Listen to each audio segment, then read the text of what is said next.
Now, still on topic, the Nord Stream AG, the operator of Nord Stream 1, saying that an investigation to assess the recent damage of both pipelines is expected to begin tomorrow, October 2nd or October 3rd. The investigation of the leaks could last for several weeks, while the probe may be extended into the cold winter. Our international affairs correspondent Batya Leventhal is showing that the blame game is just heating up.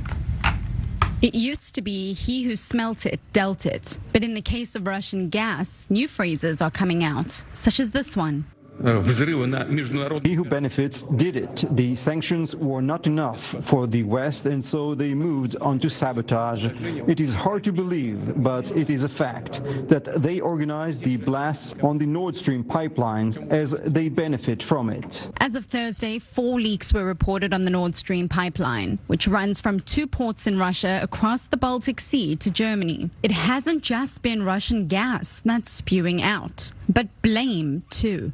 It's very likely that it has been done deliberately and not by accident, and it's very unlikely that it's been done by anybody else than a state without being detected earlier. A certain number of converging clues suggest that it cannot be an accident and that a deliberate intervention caused these explosions. We already have some materials that point to a Western trace in the organization and implementation of this terrorist act. Investigating the cause of the holes in the pipeline could take weeks. But the world doesn't have weeks, especially as many nations are trying to contain an energy price surge that is stoking record high inflation and threatening a recession.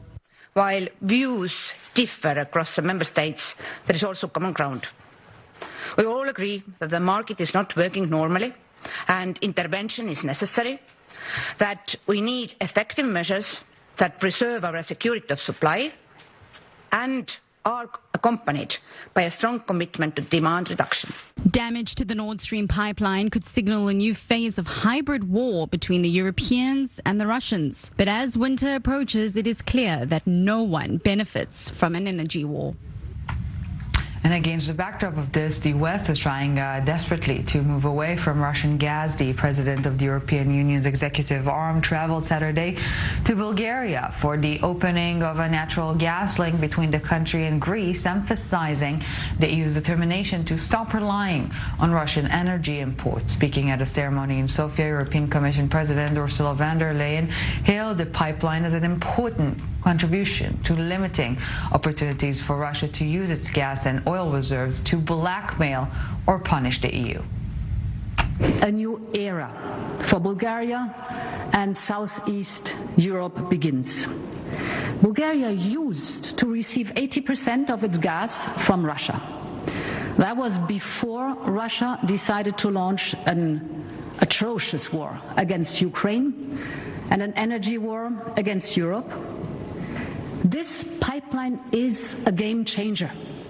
It's a game changer for Bulgaria and for Europe's energy security. And it means freedom. It means freedom from dependency on Russian gas. And in the meantime, the gas network operators of Bulgaria, Romania, Hungary, and Slovakia have proposed shipping additional natural gas supply pledged by Azerbaijan to allow for faster and cheaper shipments of Azeri gas to Central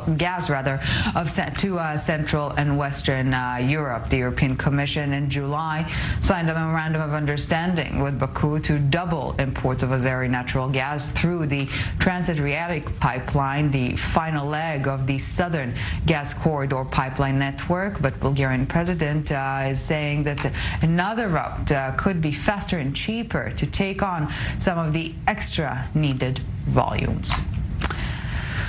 I don't care if you think I'm Satan reincarnated. Well, nobody's gotten to the bottom of 9/11, unfortunately, and they should have. And it's total bullshit, I have to tell you.